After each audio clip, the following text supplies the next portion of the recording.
मैं आज अपने आप को सौभाग्यशाली महसूस कर रहा हूँ जब मैं बौद्ध धर्म के अवतरण की इस भूमि, प्रवर्तन की इस भूमि सारनाथ पर हूँ। और मेरे अपने आप को सौभाग्यशाली महसूस करने का बड़ा विषय ये कि सारनाथ को विश्व धरोहर के रूप में यूनेस्को ने हाल ही में नामित किया है। सारनाथ की ये पवित्र धरती जिसे बुद्ध दर्शन की पुस्तकों में, बुद्धिस्ट स्क्रिप्चर्स में ऋषिपटना के रूप में कहा गया, एक ऐसी जगह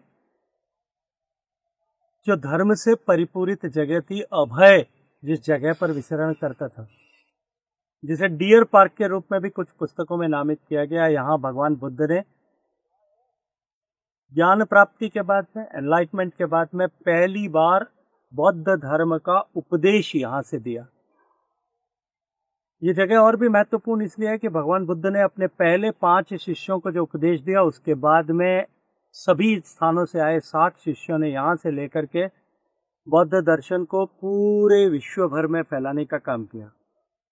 ये जगह और भी महत्वपूर्ण इसलिए है हम भारत के लोगों के लिए कि हमारे भारत का नेशनल एम्बलम, राष्ट्रीय चिन्ह, जो अशोक स्तंभ, जो 4 सिंह मुखों वाला स्तंभ है, जिसके ऊपर धर्म चक्र बना हुआ है, वो अशोक स्तंभ इसी सारनाथ की भूमि पर सम्राट अशोक ने आज से 2275-76 साल पहले बनाए। मित्रों, कल्पना करो 2600 साल पहले भारत की ये धरती कितनी महान धरती रही होगी, जब यहाँ से जो ज्ञान निकला, जो उपदेश प्रारंभ हुआ, वो उपदेश पूरे विश्व भर तक पहुंचा।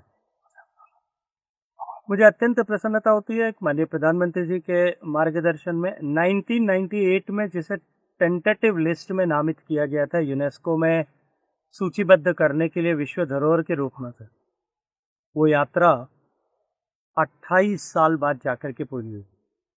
भगवान बुद्ध की इस पवित्र धरती को माननीय प्रधानमंत्री जी के आशीर्वाद से विश्व के धरोहर के रूप में पहचान मिली।